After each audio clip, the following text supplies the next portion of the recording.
Hello everyone. Today we are going to look into how to integrate Temporal.io into SigNoz.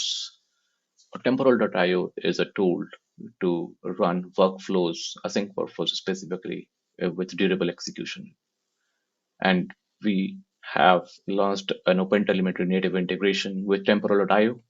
So we will be integrating metrics, traces, logs, everything into SigNoz in a unified platform with correlations across the signals.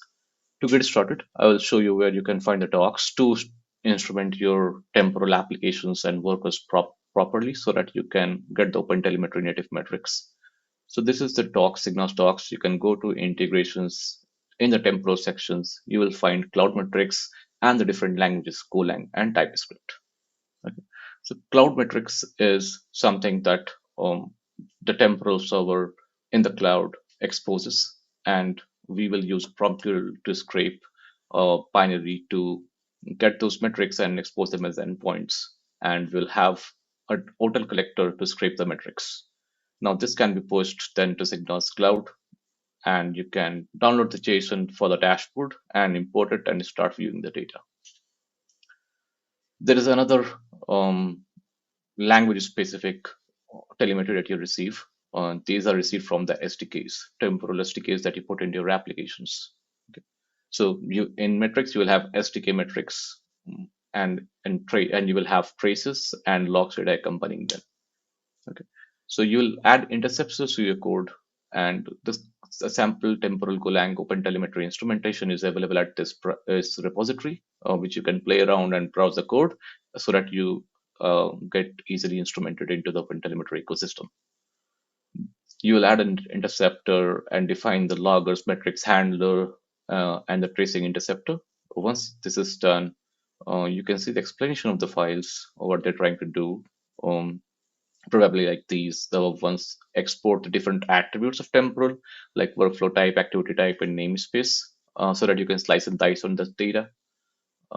Then you can put a few things in the temporal as interceptors to start sending the traces data, and you can run the workers, the temporal workers, with some environment variables like service name, and start sending the data to either a local hotel collector, or you can directly send from the application to the region specific endpoint with a zero ingestion token. So once you have set up these things in your dashboard and in your your application, you'll start sending the data to SigNoz, and you can use the log parsers in the SigNoz at the logs pipeline to parse the logs properly so that you can utilize the data and slice and dice on the logs data. So once you have those incoming, you'll see all the traces and logs data with the right attributes. So let me take you directly to the applications where the temporal applications when they have sent data to SigNoz. So this is what something it will look like. So you will have temporal clients, that is workflows, executions where it all started, and then there will be temporal workflows where you will execute those workflows that were submitted to the temporal cloud. So we have two workers and two clients. Let us go and check out worker two. These are the EPM metrics. So you can see the P90, 99, and P50 latencies, the RPS that is handling, and all the key operations that you have here, right? So we have activity 1, 2, 3, and the run workflow stuff. And if your application instruments any database, you'd see them here. We have not instrumented any database yet, so it is empty. So we are doing an external call to an endpoint like SigNoz.io, just for a dummy as a dummy scraping data, and you will see that we are able to instrument those also automatically. So it shows you like whatever external calls you have instrumented, so they will start appearing here. What is average duration, duration by address, and RPS. Okay, so let us go directly from here to, let's say, a run workflow operation. So this will take you directly to the traces page with the service name with the service name and the span name selected. Okay, you can slice and dice on different attributes of the span that we have. So let me take you to one of the traces where we'll be able to see what is happening down there. So this trace starts from temporal client 2 with a start workflow command. Then it then goes to the temporal worker where the workflow is actually run with the name run workflow. It starts activity one and activity two, um, and let us check the attributes. So the attributes has activity type, which is activity one. Then there is temporal namespace, temporal run ID, task queue, workflow ID, and the workflow type. So all these are attributes. So these are the attributes that we took the large efforts to instrument from the integrations part. And now all of these attributes are available to be sliced and diced.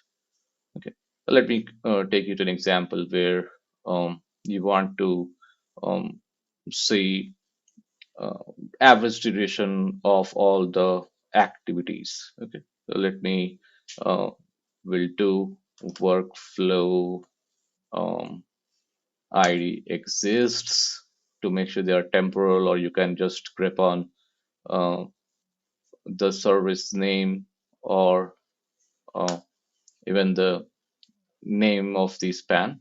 You can group by activity type. Not just gives you count. I would like to know the duration, average duration nano. Right now, let us run this query. So you'll see temporal activity 3, 1, and 2 are there and with their respective average latencies. All right. Now let's come to logs. In logs, um, we tried to integrate the temporal internal SDK logger with the OpenTelemetry logger, or if you extended it to some custom logger that you follow, and that would also be it. So we are following zero logger in Golang to instrument in JSON, and the body has all of these attributes: task queue, span ID, run ID, and everything. Right. So what we did is we added uh, pipeline where we by default we parse the JSON, then we parse the trace ID, and we parse the level into severity text. So once these are done, you will see all the attributes from the body being extracted into attributes.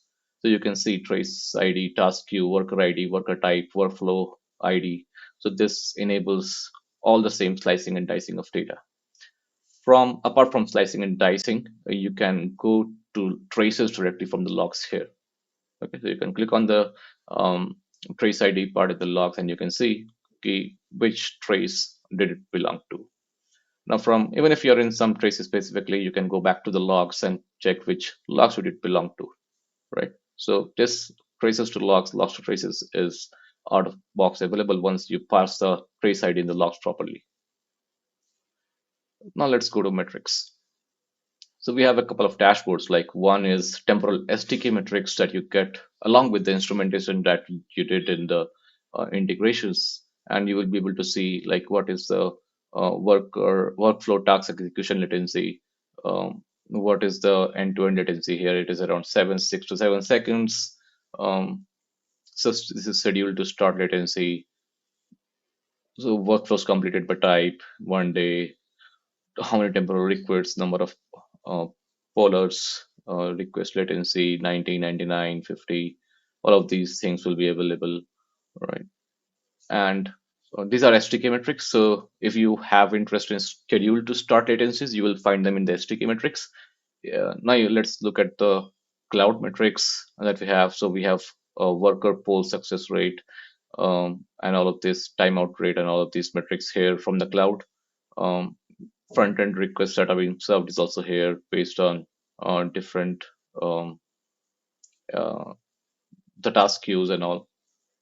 We have something interesting here in the um, actions. So we show like how many actions were run in the last 1 day, 7 days, and 30 days, along with the rate, and the same with the straight transitions. Okay. So 1 day transitions, 7 day transitions, and 30-day transitions along with the rate. Got it. And you can choose the different namespaces from the drop down to plot their charts. There's a very third dashboard that I specifically built called Temporal Insights, which is a bit interesting because I tried to get the relevant different kinds, so tried to plot the different kinds of panels that is relevant for temporal. So I started with, I enabled the workflow ID as a text box here. Um, which you can input and copy paste from wherever you find it, either from the logs or interesting trace or somewhere. So I used trace to plot uh, the latencies of different activities. Now this plots the slowest workflow execution. Okay, so these are the run workflow that has the slowest, 37 seconds. Uh, then we have workflow completed by workers. So how many workers are completing the workflow, um, and all that different kinds of stuff. Right. So I'll tell you the power of slicing and dicing of data here. So what you can do is, once you know which are the slowest workflow executions, I'll show you the query. This is how the query looks like. The name contains run workflow, and order by duration nano, right? And when you click on any one of the rows there, you will be taken directly to the trace that was slow, right? So, and the span already selected. So this was taking 6.94 seconds, which was available there. Okay. Let me see. Now this is the interesting part. We have a time series of different activities. So let us check the creed one, where activity one is taking 690 milliseconds. We click on the dot and it um, asks soldiers to go to traces, because the data source of this panel is traces. Now we can click on view traces and it will take to the traces with the correct um, attributes already selected. Now let me briefly show you what query did we provide. So we just filtered on the name contains run activity and average duration nano and group by temporal activity type. Okay, so that was the query. It took us to the Trace Explorer page where the temporal activity type was already selected and the name contains run activity was already selected, and the time period was also selected, right? So like if you observe the spike somewhere, you can go directly from the dashboards into the Trace Explorer page, and then you can click or select the one that is interesting to you, and you can go to the relevant trace. Again, this trace has all the relevant information that you need to slice and dice the data, like temporal activity ID, um, temporal activity type, temporal namespace, run ID, task queue, workflow ID, and workflow type. Right. So that is a pretty interesting piece according to me. And what more you can do is, let us go and just grab some workflow ID from the logs. Um, Let me just copy this workflow ID um, from here. Got it. And I will go and paste this workflow ID into the temporal insights dashboard that we created. Now we have a couple of more panels where we show all the spans for that is exact workflow ID, along with the logs from that exact workflow ID. Now this shows all the spans and this shows all the logs, right? So I have created different columns on workflow type, namespace, task queue, and activity type. If anything is of interest to you, you can click on it and see the logs detailed directly from there, from the dashboard panel, without any further linking or correlation. It automatically detects the data source, which is logs, and the attributes that are relevant. So this is a list view. So this works fantastically with the list view because we are listing the logs. So it can directly open the logs.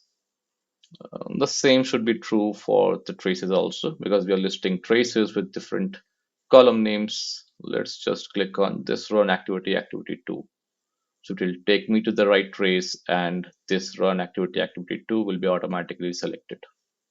So that is the beauty of having attributes of temporal specific keywords extracted out and being able to slice and dice on that data in a unified platform where we have access to metrics, traces, and logs, everything together. So that's all. I hope you like the feature.